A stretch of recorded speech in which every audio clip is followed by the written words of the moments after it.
Oh, yeah. Thank you. Grace and peace. Good evening.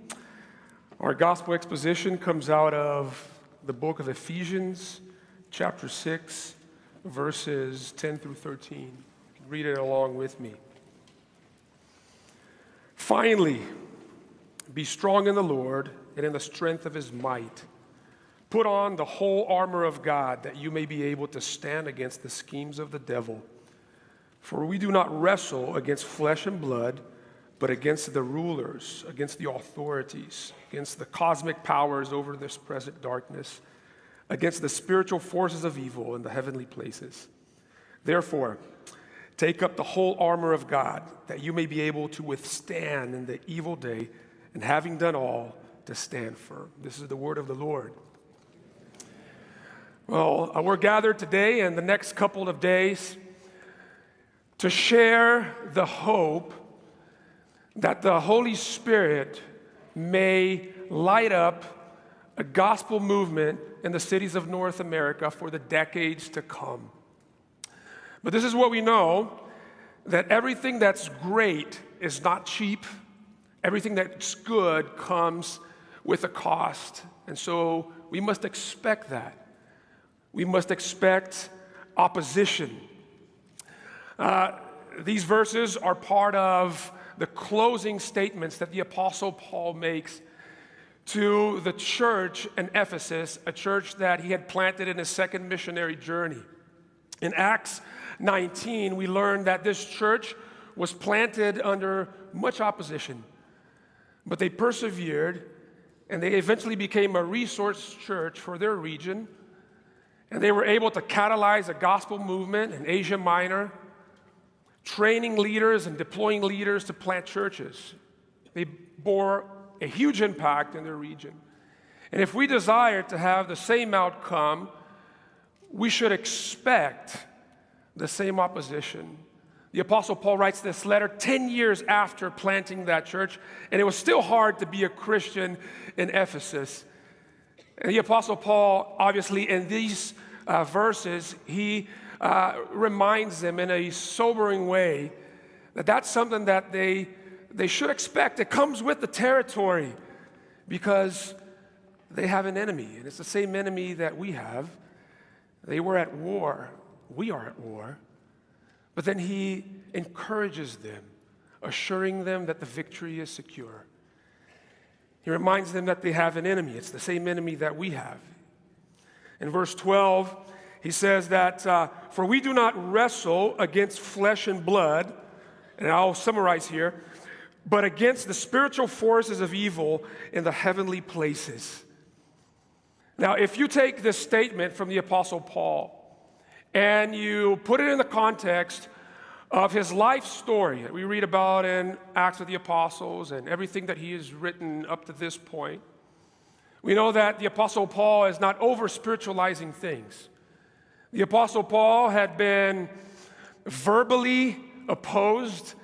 He had been socially opposed. And he had been physically opposed. In fact, when he writes this letter, he happens to be chained in a Roman prison. He says there in verse 20, I am Christ's ambassador in chains. So, what he's saying is, whenever there's opposition that comes to us for the sake of the gospel in flesh and blood, it's always powered by supernatural evil. And he's saying you must be aware of that. See, cities are hard places to do ministry. Cities are not naturally receptive places for the gospel. Number one, because cities are filled with people, and wherever there's people, there are problems. We know that as pastors.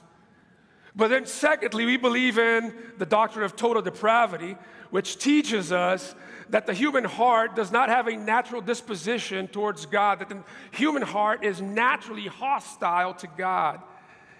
And so when we think about cities and you add density and you add proximity, what it does is it amplifies that hostility that exists in every human heart towards God to a greater degree, and it becomes reflected in the economic systems and the power structures of a city. And therefore, we sense at a greater scale the opposition to the work of the gospel that we're trying to plant in a particular place. Now, here's the danger for all of us. The danger for all of us is to focus on that which is on the surface and not deal with that which is underneath the surface, is to focus on the symptoms and not on the cause. And the Apostle Paul wants them to have a sober mind and understand what is exactly going on when they are being opposed for the sake of the gospel. He's saying to them, it's real. We have an enemy that's trying to push back the advance of the church in your city. Yes, there are many difficulties. There are economic difficulties. There are social difficulties for the gospel. There are political difficulties for the gospel. But underneath it all, there's a supernatural power of evil at work in your lives.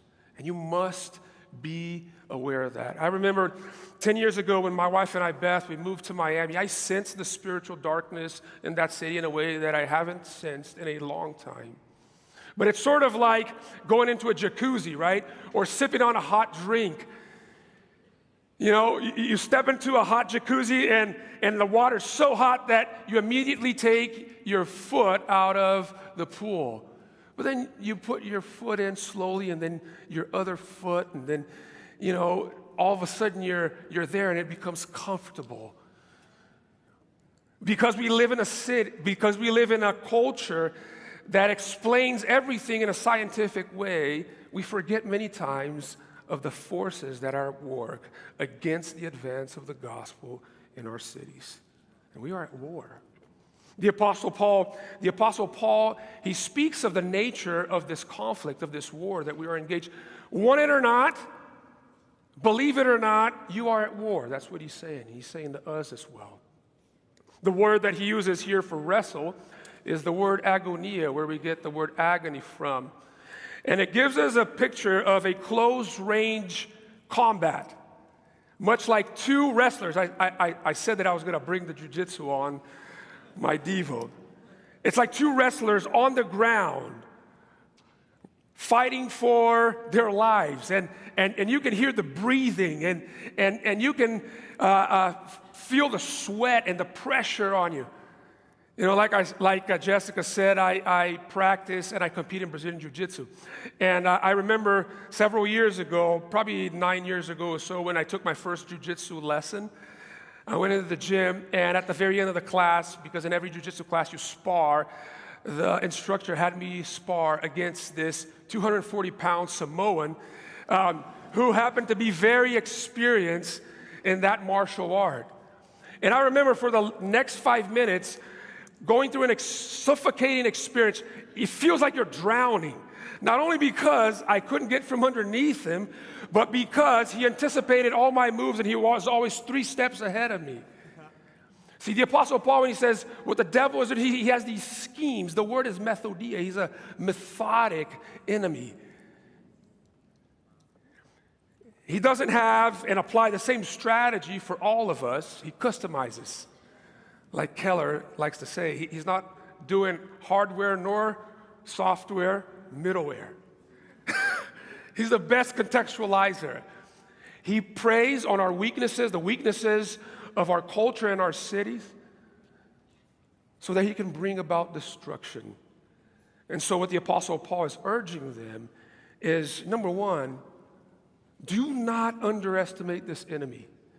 The reason why there are many definitions and many words for the evil one in verse 12 is because the Apostle Paul is trying to get across this idea that he's a complex enemy, that he's an intelligent and smart enemy, and he's really, really close. And you may feel it sometimes, that oppression, that darkness, because he's actually really there. So don't underestimate him. There's a crisis going on in America now with pastors and leaders. And yes, I've heard that, it's because we live in a culture that overvalues success and achievement, and when pastors and leaders, like any professional person, does not measure up, it crushes them. Yes, we have a culture that idolizes success, but it's powered by supernatural darkness. And you must not underestimate that. But we must not overestimate our enemy either. He's saying to them, don't run, stand your ground, don't give in to negativity, don't fall in to skepticism and cynicism. Stand your ground because victory is secured. Victory is secured because, the Apostle Paul is trying to get across, because of the one who fights for us. When the Apostle Paul writes this in prison, he's actually chained to a Roman soldier. And that experience of being chained to a Roman soldier day and night at all times gives them the spiritual imagination for him to describe and provide a picture to them of what our relationship to Christ is like. He's saying, just as I am constantly chained to this Roman soldier, so am I united to Christ. Christ is God's champion, the one who ultimately fights for the glory and the expanse of his church on earth.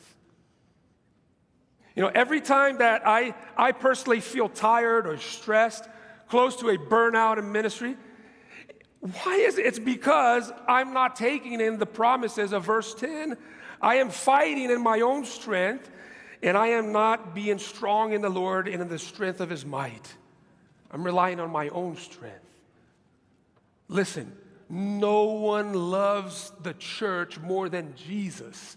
No one loves your local church more than Jesus, and he will defend her, and you rest in that fact. Now, what does it mean? What does it mean? What does it mean to be strong in the Lord and the strength of his might? He says it twice. It means putting on the full or the whole armor of God. What does it mean to put on the whole armor of God? I thought about that, and it wasn't until recently that I realized something very special, because I thought that putting on the whole armor of God, and you read all the different aspects of the armor of God from verses 13 all the way to the end, and I always thought that the pressure, the onus was on me to be an agent of reconciliation, to take out the gospel of peace, right? To have a strong faith, to work on my faith, to make sure I had robust faith, to lean and rely on the Spirit. And now, all these things, yes, we must do, but that's not what he means when he says put on the whole armor of God. Look, whose armor is this? It's the Lord's armor. The Lord's armor. This is Jesus' armor. And so when you read the descriptions of that armor, the belt of truth, whose truth is this?